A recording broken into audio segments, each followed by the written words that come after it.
Hoje o tema da nossa mensagem é a igreja como refúgio, onde a dor encontra abrigo. Né? A gente começou aí nosso setembro e vamos começar uma campanha aí, uma série de mensagens sobre o Setembro Amarelo. Alguém sabe o que significa Setembro Amarelo? Todos sabem? Não? Prevenção contra o suicídio, isso aí. Então, o Setembro Amarelo foi instituído aí pela comunidade brasileira, né, pelo Brasil, porque dia 10 de setembro se comemora, né, o Dia Mundial de Prevenção ao Suicídio. Então, o governo brasileiro instituiu, né, o Setembro Amarelo aí como mês de prevenção, onde se fala. Não que os outros meses não sejam meses para a gente falar sobre o assunto, mas a nossa igreja vai pegar a deixa aí, né, da nossa sociedade que está falando tanto disso, para também trazer uma série de mensagens para nós, para a edificação da nossa igreja, edificação do corpo, amém?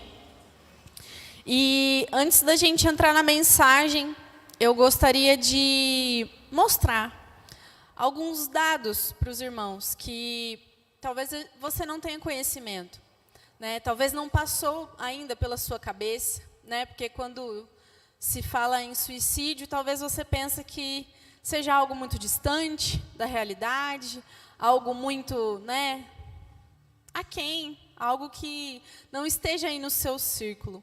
Então, eu gostaria de trazer alguns dados para os irmãos, para a gente ter o conhecimento, tá bom? Pode colocar para mim no telão? Eu espero, tudo bem. Eu já vou introduzindo para os irmãos. Então, de acordo aí com a Organização Mundial da Saúde, os dados são de 2021. Consegui alguns dados de 2021, aí. 720 mil suicídios registrados em 2021 em todo o mundo. Sem contar os episódios subnotificados, ou seja, né, aqueles episódios que não são contados, ou que, né, estima-se mais ou menos 1 milhão de casos. E para cada suicídio, estima-se que ocorram 20 tentativas. Isso é um cenário alarmante. Todo mundo, né, é um dado de todo mundo. O suicídio está entre as principais causas de morte em todo o mundo, com mais mortes por suicídio do que por malária, HIV, câncer de mama, guerra ou homicídio. De 1 em cada 100 mortes. Dá para acreditar? Entre 2000 e 2021, a taxa global de suicídio por idade aí caiu, né, de modo geral. Porém, nas Américas teve um aumento. E Américas inclui o Brasil. Teve um aumento aí de 17%. Foi a única região. Europa caiu, Ásia caiu, mas nas Américas houve um aumento de 17% no mesmo período, entre 2000 e 2021. Em 2021, o suicídio foi a terceira principal causa de morte entre jovens de 15 a 29 anos. E mais da metade dos suicídios globais, 56%, ocorreram antes dos completos 50 anos. Então, esse é o cenário mundial. A gente pensa que as coisas são muito distantes da gente, né? Tá, você está falando do mundo. Mas vamos agora para a nossa realidade, da sociedade brasileira. Pode passar. O anuário do Fórum Brasileiro de Segurança Pública divulgou que houve 16 mil mortes, 16.262, né, 2 registros de suicídio no Brasil no ano de 2022. Só em 2022. O que significa isso, Fernanda? 44 mortes por dia por suicídio. É mais alto do que a média global. E a gente acha que essa é uma realidade distante de nós. 44 pessoas por dia. Essa é a realidade do Brasil. E esses números seguem crescendo desde 2010, então foram numa crescente. Pelo DataSUS, aí, a gente teve um dado de que quase 1.300 crianças e adolescentes tiraram a própria vida em 2021. Crianças e adolescentes. Em 2022, foram quase 1.200 óbitos por suicídio nessa faixa etária. Segundo o boletim do Ministério da Saúde, a taxa de suicídios cresceu 49% entre adolescentes de 15 a 19 anos. E de 10 a 14 anos, cresceu 45%. Gente, essa é a realidade. Talvez, para você, quando eu fui fazer essa pesquisa, eu não acreditei. Porque a gente acha que essa não é a realidade do nosso país, não é a realidade do nosso mundo. A gente ouve falar, eu ouvi um caso, saiu no jornal, mas a gente não tem uma realidade muito próxima, né, desse cenário aqui. Às vezes a gente não tem conhecimento disso. E isso é alarmante, é preocupante. Por isso, a nossa igreja tem trazido esse tema de extrema importância para a gente discutir. Muitos falam, é frescura.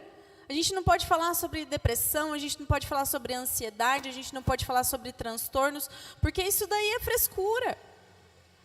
Ainda no mundo em que a gente vive hoje, com tanta informação, as pessoas ainda dizem, não, isso aí é frescura. Isso aí é falta de qualquer outra coisa. É rápido resolver. É fácil resolver. A gente acha, mas essa não é a realidade.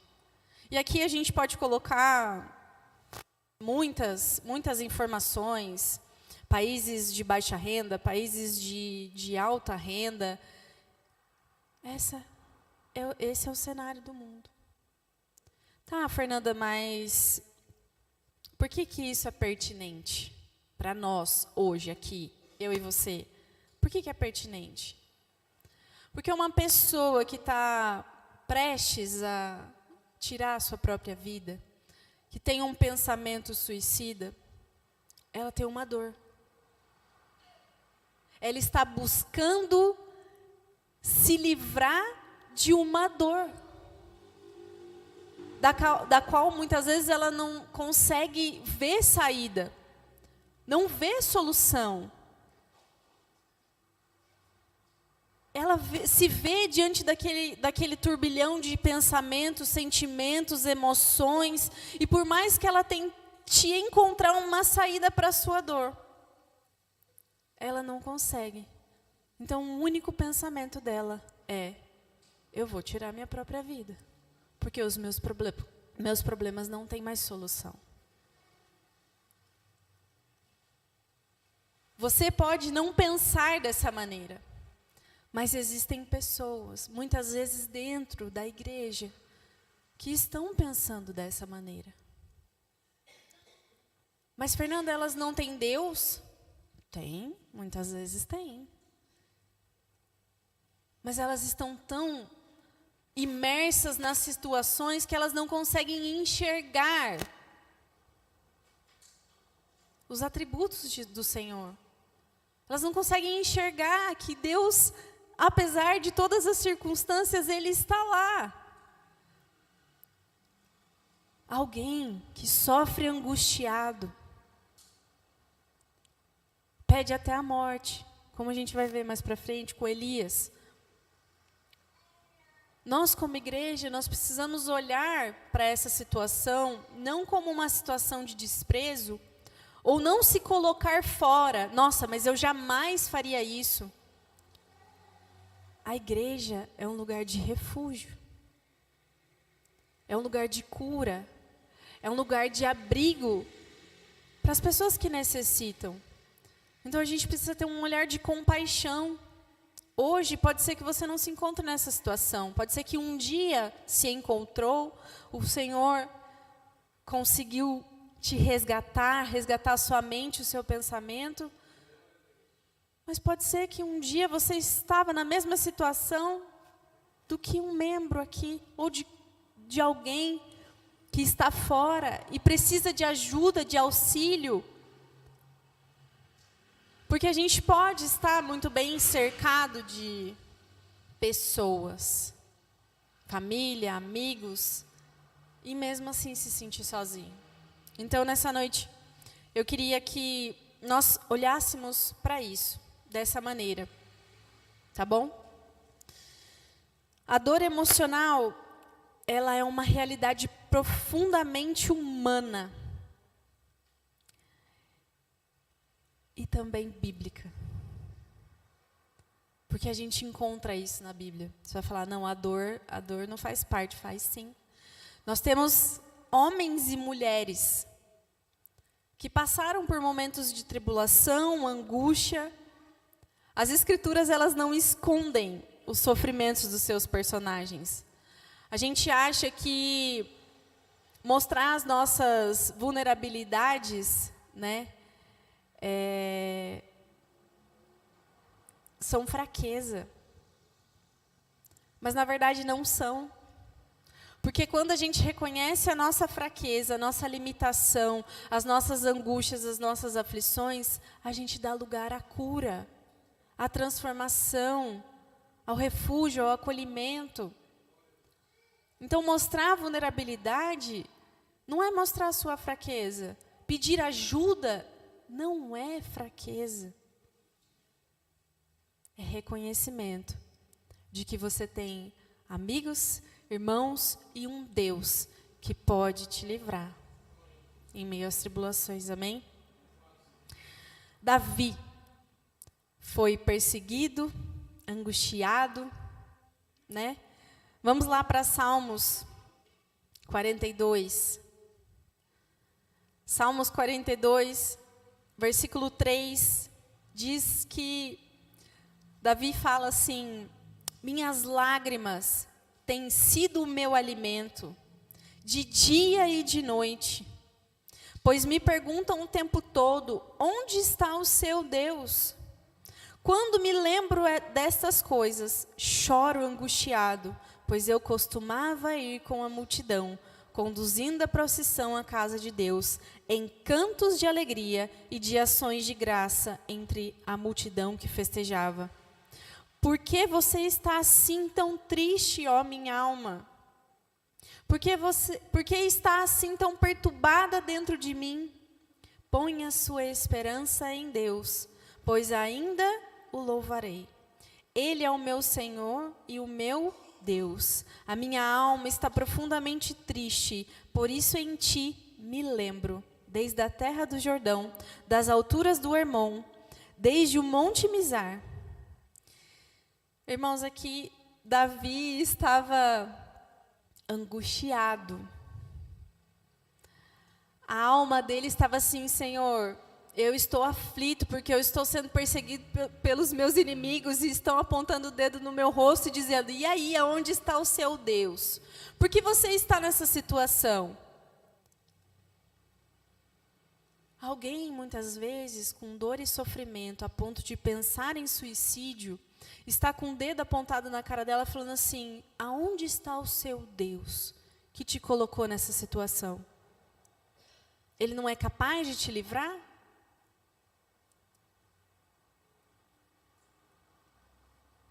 Os irmãos entendem a profundidade? Davi escreve um salmo relatando para o Senhor: Senhor, a minha alma está angustiada. A minha alma está triste e abatida. quer mais fraqueza que essa do que dizer, eu estou angustiado, triste, a minha alma agitada? Davi escreveu um salmo, ficou registrado. E durante toda a sua trajetória, ele não esconde as suas fraquezas, mas ele mostra todas elas para Deus. E no final, ele fala, ponha a sua esperança em Deus. Para quem que ele está falando isso? Para ele mesmo. Senhor, eu estou triste, abatido e angustiado. É mais ou menos como se ele desse um chacoalhão, mas minha alma, é o seguinte, estamos tristes aqui, angustiados, abatidos, mas põe a sua esperança em Deus. É como se o racional estivesse brigando com o emocional.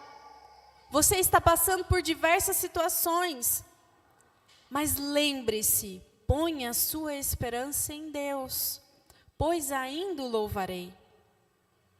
E Davi, ele fala, Senhor, eu costumava ir diante da multidão, então houve um tempo de alegria.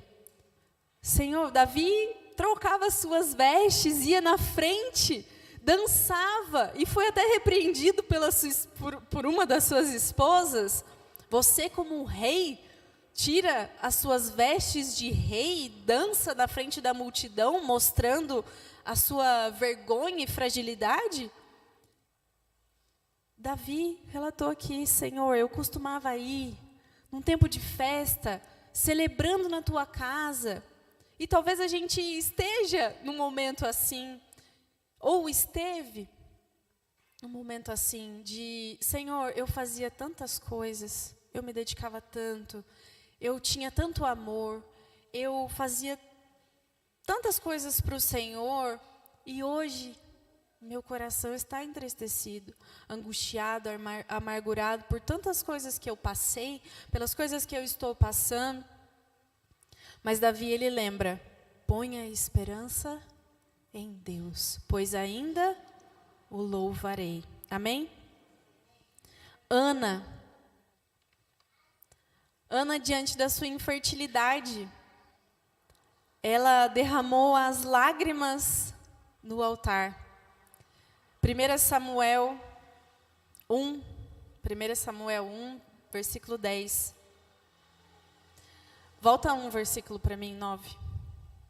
Certa vez, quando terminou de comer e beber em Siló, estando o sacerdote Eli sentado em uma cadeira junto à entrada do santuário do Senhor, Ana se levantou e com a alma amargurada chorou muito e orou ao Senhor. Então fez um voto dizendo, ó Senhor dos exércitos, se tu olhares com atenção para a aflição da tua serva, se te lembrares de mim e não te esqueceres da tua serva, mas lhe deres um filho, então eu o dedicarei ao Senhor por todos os dias da sua vida, e sobre a cabeça dele não passará navalha. Enquanto ela continuava a orar diante do Senhor, Eli observava sua boca. Como Ana orava silenciosamente, os lábios dela se moviam, mas não se ouvia a sua voz. Então Eli pensou que estivesse embriagada. E lhe disse, até quando você continuará embriagada? Abandone o vinho. Ana, porém, respondeu, não se trata disso, meu senhor. Sou uma mulher muito angustiada. Não bebi vinho, nem bebida fermentada. Eu estava derramando a minha alma diante do Senhor. Não tomes a tua serva por uma mulher perversa. Estou orando aqui até agora por causa da minha grande angústia e tristeza. Ali, Ana estava num momento de angústia e tristeza, se derramando aos pés do Senhor. Ele achou que ela estivesse embriagada, mas na verdade, ela só estava abrindo seu coração para o Senhor, sinceramente, chorando. Eu penso que como Davi, né, que falou, minhas lágrimas têm sido meu alimento dia e noite. Davi é um poeta, mas Pensa, alguém realmente angustiado. Você já passou por situações assim? Em que você acordava, chorava, comia, chorava, às vezes nem comia, dormia, tentava dormir, chorava, acordava, chorava. Momentos de angústia. Muitas pessoas podem olhar, você está louca, tantã. Na verdade, não. Muitas vezes há uma angustiada, uma dor inexplicável. Não dá para explicar. A minha dor, aquilo que eu sinto, eu não tenho como explicar para você. Aquilo que você sente, não tem como você me explicar muitas vezes. Mas aquele que sonda e aquele que te formou, conhece todas as dores, amém? Elias, em 1 Reis, capítulo 19, versículo 1. Ora, Acabe contou a Jezabel tudo o que Elias tinha feito e como havia matado todos os profetas à espada. Por isso, Jezabel mandou um mensageiro a Elias para dizer-lhe que os deuses me castiguem com todo rigor, se amanhã, a esta hora, eu não fizer com a sua vida o que você fez com a deles. Elias teve medo e fugiu para salvar a própria vida. Quando chegou a Berseba de Judá, deixou seu servo e entrou no deserto, caminhando um dia. Chegou aonde havia uma giesta, sentou-se debaixo dela e orou, pedindo a morte. Já tive o bastante, Senhor, tira a minha vida, não sou melhor do que os meus antepassados. Elias, com medo, cheio de aflição, pediu o que para o Senhor? A morte. Passa pela sua cabeça que talvez alguém que pensa em suicídio é frescura? A gente lendo, às vezes a gente pensa, nossa, mas Elias, depois de fazer tudo aquilo que ele fez, usado pelo Senhor, diante de tanto poder, diante de tanta magnitude, ele ficou com medo, angustiado, aflito, e pediu a morte. Senhor, me leva, me leva. Eu lembro um momento da minha vida em que eu estava profundamente angustiada. E as situações ao meu redor não haviam solução. Porque eu não tinha como agir. Não dependia de mim. Dependia de terceiros. E nessa época eu estava no seminário. E aí eu só orava para o Senhor, Senhor, me leva. Me leva. Porque eu não quero mais estar aqui. Eu não quero mais viver essa situação. Eu não quero mais participar disso. Me leva, Senhor. Não passou em nenhum momento no meu coração o suicídio. Mas eu pedi para o Senhor como Elias, Senhor, me leva. Me leva, porque eu não aguento mais. São anos vivendo a mesma dor, a mesma coisa. Senhor, me leva, eu não quero mais isso. Eu não quero mais. E aí, eu lembro que eu estava numa aula de teologia sistemática sobre salvação. E aí, abriu um momento assim que eu virei para o meu professor e falei assim, pastor, é pecado alguém pedir para o Senhor levar embora, assim. Não que né, a pessoa queira se matar, não é isso, mas ela está pedindo para o Senhor levar, isso é pecado? Aí ele falou, pecado querer encontrar a Cristo não é você querer, né, a volta logo de Jesus, ou querer encontrar o Senhor, o anseio por estar junto ao Senhor não é pecado. Mas qual é a motivação do coração? Qual é a motivação do coração de alguém pedir para o Senhor levar? É para te suprir de alguma coisa? É para te livrar de algo de alguma tribulação, de alguma situação em que você não quer lidar? E aquilo ficou no meu coração e eu falei assim, certamente, Senhor. Muitas vezes lidamos com algumas coisas em que a gente não quer passar. Aflições, angústias, dificuldades. E qual é a motivação do Senhor em pedir? Senhor, me leva. A motivação real em encontrar o Senhor? Ou está mais profundo? Para que o Senhor te livre de algo que talvez você tenha que passar. De alguma situação de dor que talvez você precise enfrentar, confiante no Senhor, de que você não está sozinho.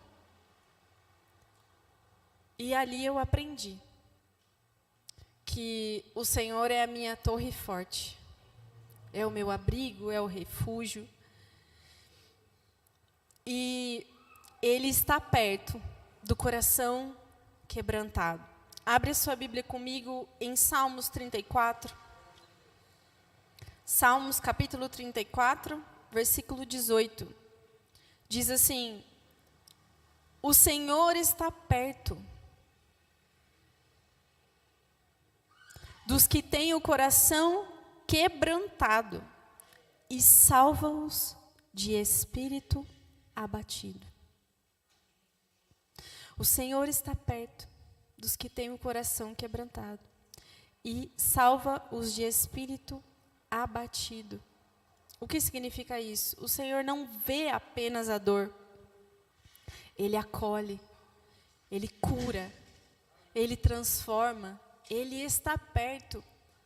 Às vezes a gente acha que o Senhor está distante, mas Ele não está distante. Ele vê.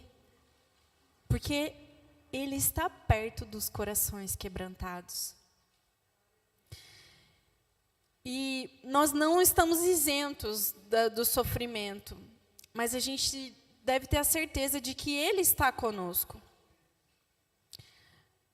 Se nessa noite você está passando por algum momento de aflição, de angústia, uma dor que talvez seja insuportável, que te faz sentir sozinho, algo que você não vê solução, eu convido você a ouvir e reafirmar quem o Senhor é diante de todas as situações que enfrentamos na vida.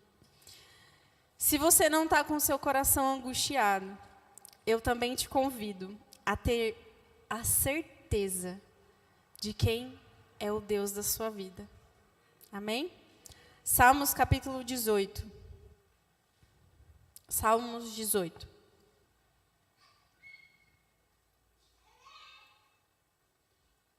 Diz assim, o salmista Davi diz: eu te amo, ó Senhor, a minha força. O Senhor é a minha rocha, a minha fortaleza e o meu libertador. O meu Deus é o meu rochedo, em quem me refugio. Ele é o meu escudo e o poder que me salva, a minha torre alta. O Senhor, Ele é a nossa força. Ele é a nossa fortaleza. Ele é o nosso rochedo, o nosso refúgio, o nosso escudo, o poder que salva, a torre alta, onde a gente está seguro. Isso significa a torre alta, segurança. Esse é o Senhor da nossa vida. Versículo 5. Com as cordas do Sheol me envolveram, os laços da morte me alcançaram. Na minha aflição clamei ao Senhor, gritei por socorro ao meu Deus. Do seu templo Ele ouviu a minha voz, meu grito chegou à sua presença, aos seus ouvidos. O que significa as cordas do Sheol me envolveram? A morte. Senhor, a morte está me cercando. Senhor, estou envolto a pensamentos, estou envolto a emoções, ou estão armando para mim. Você acha que, a gente sabe que a nossa luta não é contra a carne nem contra o sangue. Você acha que o inimigo e os seus não rondam? Para querer, se possível, nos matar, nos cercar com laços de morte? Eu lembro muito bem do testemunho da minha tia Marcinha. Do dia que o inimigo falou para ela assim, eu queria te matar. Não foi assim? Eu queria te matar. Você acha que eles não querem nos matar? Como eu já preguei uma vez, o inferno te reconhece? Porque o inferno reconhece quem é do Senhor. Os laços nos cercam de todos os lados, armadilhas. Mas o Senhor nos guarda. Nós, no momento de aflição, clamamos ao Senhor. Davi fala, eu gritei para o socorro. Eu gritei por socorro. E do seu templo, Ele ouviu a minha voz. Nós achamos que o Senhor está muito distante de nós. Mas a gente já viu, Ele está perto dos de corações quebrantados. Ele ouve a nossa voz, Senhor, estou clamando por socorro, gritando por socorro, e Ele está atento às nossas orações. Muitas vezes a gente acha que Ele não está ouvindo, mas Ele está ouvindo sim. Ele está atento ao nosso clamor. Ele é aquele que nos ouve. Versículo 16 diz, das alturas estendeu a mão e me segurou. Tirou-me das águas profundas. Livrou-me do meu inimigo poderoso, dos meus adversários, fortes demais para mim. Eles me atacaram no dia da minha desgraça, mas o Senhor é o meu amparo. Ele me deu total libertação, livrou-me porque me quer bem. O Senhor nos segura pela mão, nos livra das águas profundas, nos ampara e nos liberta. Esse é o nosso Deus. Amém? Salmo 147.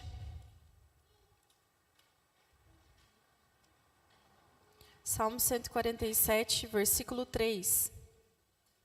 Diz, só Ele cura os de coração quebrantado, enfaixa as suas feridas. Ele nos cura. Provérbios 18, 10. Diz, o nome do Senhor é uma torre forte. Os justos correm para ela e estão seguros. Você está seguro na torre forte do Senhor, amém? Nós precisamos nos lembrar disso. Às vezes no momento da aflição. Como Davi falou, minha alma, lembra? Lembra que o Senhor é o seu refúgio, torre forte, que Ele te segura pela mão, que Ele te tira das águas profundas, que Ele te livra dos laços do inimigo, que Ele é a sua fortaleza, a sua força, o seu escudo, o poder que salva. Abre sua Bíblia em 2 Coríntios. 2 Coríntios, capítulo 1. Versículo 3, diz assim, bendito seja o Deus e Pai do nosso Senhor Jesus Cristo, Pai das misericórdias e de Deus toda a consolação, que nos consola em todas as nossas tribulações, para que com a consolação que recebemos de Deus, possamos consolar os que estão passando por tribulações. O Senhor é o nosso consolo. Por isso que a igreja é um lugar de abrigo, de consolação, de restauração e de refúgio. Porque muitas vezes esse Deus que é invisível aos nossos olhos, Ele é visível através da igreja. Ele é visível através de mim e de você. Nós falamos muito sobre os corações angustiados, mas o que eu quero falar também é sobre o nosso papel como igreja para os corações angustiados. Embora esse amor de Deus muitas vezes não seja palpável, as pessoas veem em nós esse amor. Uma palavra, um abraço.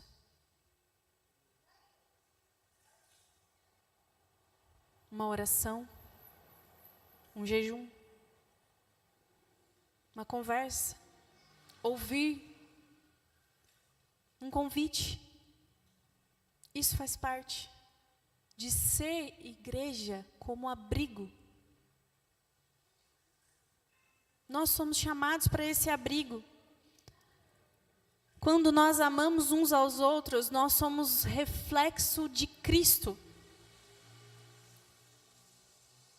E Cristo, Ele traz cura, libertação, salvação. Esse amor que Cristo dá, Ele é conhecido através de nós. Ele é conhecido através da sua vida, através da minha vida, na sociedade que não sabe nem o que é amor. Na pregação passada eu falei sobre que o amor ele é uma renúncia, e ele é uma renúncia. Muitas vezes o nosso amor e a cura de pessoas serão através da nossa renúncia. Muitas vezes renunciamos coisas de nós para dar a alguém que necessita de cura, transformação e libertação. Esse é o papel da igreja. Amém? Um lugar seguro, onde os feridos encontram abrigo, os cansados encontram descanso e os quebrantados encontram esperança. A igreja ela é mais do que esse espaço físico aqui.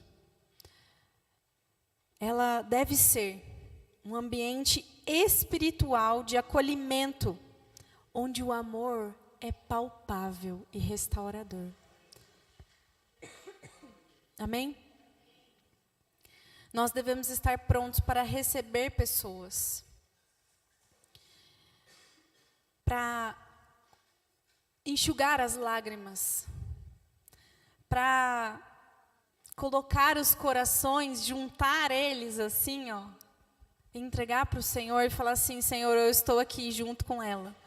Que muitas vezes ela não consegue nem orar, mas eu estou orando por ela. Acolhe o seu coração. E sabe o que acontece?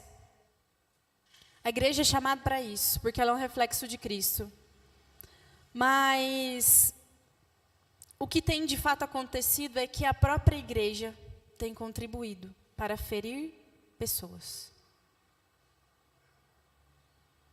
Essa é a realidade. Eu vou perguntar para você: você já foi ferido? Por uma igreja? Por alguém da igreja? Não estou falando nesse espaço só, mas por onde você passou? Quem foi ferido? Praticamente todo mundo. Um lugar que deveria ser um lugar de cura, transformação, libertação, acolhimento, amor. A igreja fere também. Pessoas ferem pessoas. E o que cura pessoas? Jesus, Deus. Mas Ele nos usa para curar pessoas. Deus cura pessoas. E nós somos um instrumento de cura. Nós somos um instrumento de cura. Pessoas curam pessoas. E eu quero que você lembre de um episódio lá nos evangelhos. Lá quando Jesus estava em Cafarnaum, ensinando numa casa. E o que acontece? Tinha um paralítico, não conseguia chegar até Jesus. O que os 4 amigos deles fizeram? Abriram espaço no telhado e desceram o paralítico. Para quê? Para que ele recebesse a cura. Pessoas curam pessoas. Nós precisamos abrir espaço para que as pessoas sejam curadas. Essa é a nossa função. Abrir espaço para que elas sejam curadas. Se a gente ficar aqui na igreja só com meia dúzia, assim, qual é o espaço que tem para as pessoas serem curadas aqui dentro? Não tem. Nós fomos chamados para abrir espaço, para que haja cura, libertação, transformação e amor no nosso meio. É para isso que a igreja foi chamada, bem. Amém? Pessoas refletindo o amor de Deus, usadas pelo Espírito Santo, elas curam. Elas curam. Como o apóstolo Paulo disse, a gente já leu em 2 Coríntios 1:4, com a consolação que recebemos, nós podemos consolar os que estão passando por tribulações. Você já recebeu a consolação do Senhor? Então abra espaço no seu coração para que você console outras pessoas também, com esse amor que você recebeu, com essa consolação que você recebeu. Console outras pessoas em momento de tribulação, angústia, aflição.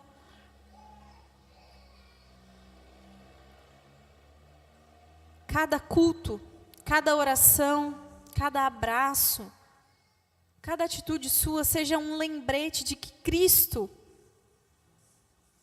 está em você. De que há cura no seu meio, no nosso meio aqui na comunidade, que há transformação, para que o mundo reconheça que aqui tem seguidores do Senhor Jesus. Na nossa igreja tem seguidores do Senhor Jesus. Esse é um chamado para a nossa igreja. Seja um abrigo visível. Que o amor invisível de Deus seja visível através da sua vida, palpável. Que as pessoas possam sentir, ouvir, que elas possam ver através de você. A fé se fortalece quando sabemos que não estamos sozinhos. Quando não estamos sozinhos. Muitas vezes aquela palavra que você deixou de falar era o conforto para alguém, para saber, eu não estou sozinho. Não estou sozinho. Então fale, ore, impõe as mãos, jejue. Senhor, eu não sei como está a situação. Mande uma mensagem, ligue. Seja amor, para que haja cura, para que você abra espaço. Abra espaço para que as pessoas entrem e sejam curadas. Seja um canal do Senhor, um canal de bênção na vida de alguém. Amém? A pergunta é, você tem sido refúgio para alguém? Ou você tem julgado sem compreender? Falado, é frescura. Isso aí não tem jeito não. Nasceu assim, vai morrer assim, é desse jeito mesmo e não tem mais situação. Não tem mais o que fazer. Ou você tem buscado compreender de verdade, ouvir de verdade. Muitas vezes a gente está ouvindo, mas a gente não está ouvindo. A gente só está corpo presente. Mas os nossos ouvidos não estão abertos. E se alguém, hoje, tem passado por um momento de aflição, e às vezes até se pergunta, eu estou tão ferido por dentro, mas será que ainda há lugar para mim na igreja? Será que ainda há espaço? Porque eu estou tão aflito, tão angustiado. Será que de fato esse é o meu lugar?